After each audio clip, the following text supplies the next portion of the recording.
Good afternoon, kings and queens of Father's glorious nation.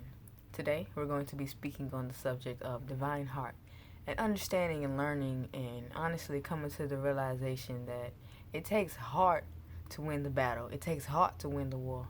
It takes heart to endure. It takes heart. It takes heart to have courage. It takes heart to have faith. It takes heart to keep pushing when you feel that everything is pushing against you. It takes heart to be tired, to be drained, to be exhausted, to feel like you have nothing left in you to keep moving forward, yet you still keep pushing up that hill with this rock sitting in front of you. It takes heart to keep pushing. It genuinely and truly takes heart to keep pushing. So that brings us to Hosea chapter 10, verse 12. Sow righteousness for yourselves. Reap the fruit of unfailing love and break up your unplowed ground.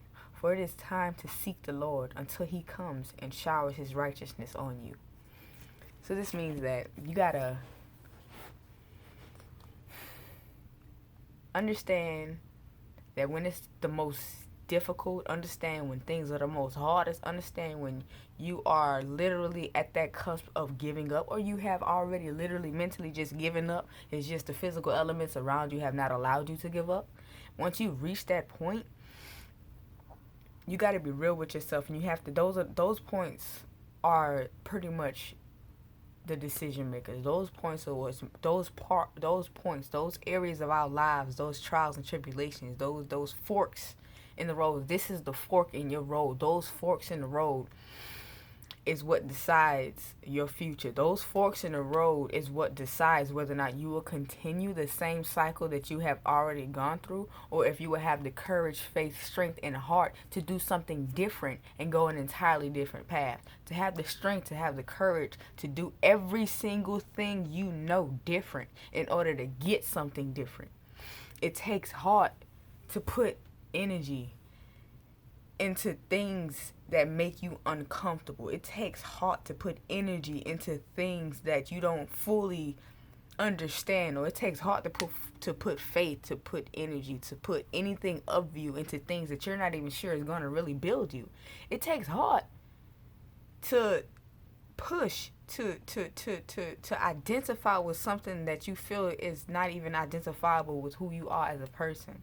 But what we have to realize, what we have to understand is that in order to receive our blessings, we have to stop fighting the better version of ourselves. We have to stop fighting the new us. The old us has to stop fighting progress. The old us has to stop fighting the fact that the old us is about to be no more. The old us, as I said before, when old habits die hard, old habits die hard. If you look at your life, or rather look at your fears, your doubts, your worries, your stresses. Look at every single thing you know you're doing wrong. Look at that as its own person and ask yourself, if you knew somebody was finna come and try to kill you, would you not fight for your life? Would you not put everything into it to ensure your survival and to ensure that if you survive, you take that thing out? You got to look at every single trial and tribulation as living and breathing energy, as a living and breathing person. You have to look at every single trial and tribulation as something that wants to take your position, that wants to take your stance in life, that wants to take over who you are or who you will become. You have to look at these trials and tribulations. You have to look at change as something that's, or rather not even change. You have to look at things that are the same as the things that are killing you, the things that are keeping you from being able to move forward, to be able to succeed. To succeed, that's just keeping you, just holding you back, is just this weight. You have to have the heart to keep pushing. You have to have the heart to kill the older version of yourself. You have to have the heart to mentally be like, you know what, I have to let all of this go. I've literally put everything that I know into this. Every fiber of my being is attached to this. I have soul ties connected to these things, to these people. I have my soul is in these things. How can I let go of my soul? How can I let go of things that are a part of me? How can I let go of something that I said that will always be me? How can I let go of me? And you have to realize that in order to let go of you, you have to get fully into God. In order to really truly ascend on your journey, in order to really and truly receive the blessings that are divinely and the right yours, you have to be willing to walk fully with God. You have to be willing to fully get out of your head, and you have to willing and not even just out of your head, out of your heart too. One thing that we fail to realize, and one thing that we fail to understand, and one thing that we haven't allowed the clarification to set in on is that our heart is tainted as well. Our heart and our mind is tainted.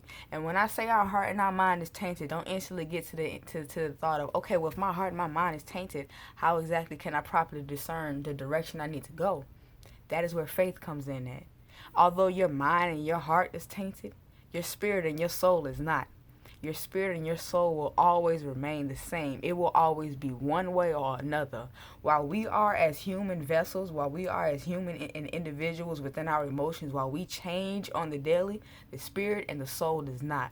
It is either good or it is evil. It is either tainted or it is pure, period, point blank. That's why if you do have a spirit of purity, anytime you find yourself doing certain things outside of what you know is right, you feel it kind of pull at you. You feel pieces. You feel the physical pain of your actions. You feel the wrong in your actions.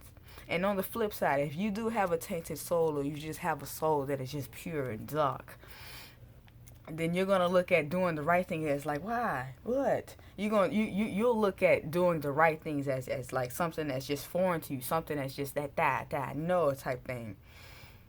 So you got to get into the mindset of understanding that it's not the mind or the heart that you must focus on. It's the soul and the spirit that you must focus on. The soul is who you are, and your spirit is your connection to that of Father God's spirit. Have the courage to release from you every thought and every emotion, and have the courage that as you release every thought and every emotion, you immediately fill that void with the Spirit of God, with the soul of God, so that He can infuse you, so that He can heal you, so that He can grow you. So that He can remind your soul everything it once lost. So He can remind your soul the answers that it is seeking, so that it can infuse into your heart, so that it can then take the proper steps to infuse into your heart, to cleanse your heart. So then, therefore, you're able to cleanse your mind. You're able to find that peace. You're able to find that tranquility. You're able to find every single thing that you need for that balance. Your balance, your peace, love, everything that you wish, everything that you desire, everything that you need that is positive, that is of God, is directly on the other side of your comfort zone. It's so directly on the other side of your fear, of your worry. It is literally directly on the other side of your faith. I have to say it like that. It's literally directly on the other side of your faith.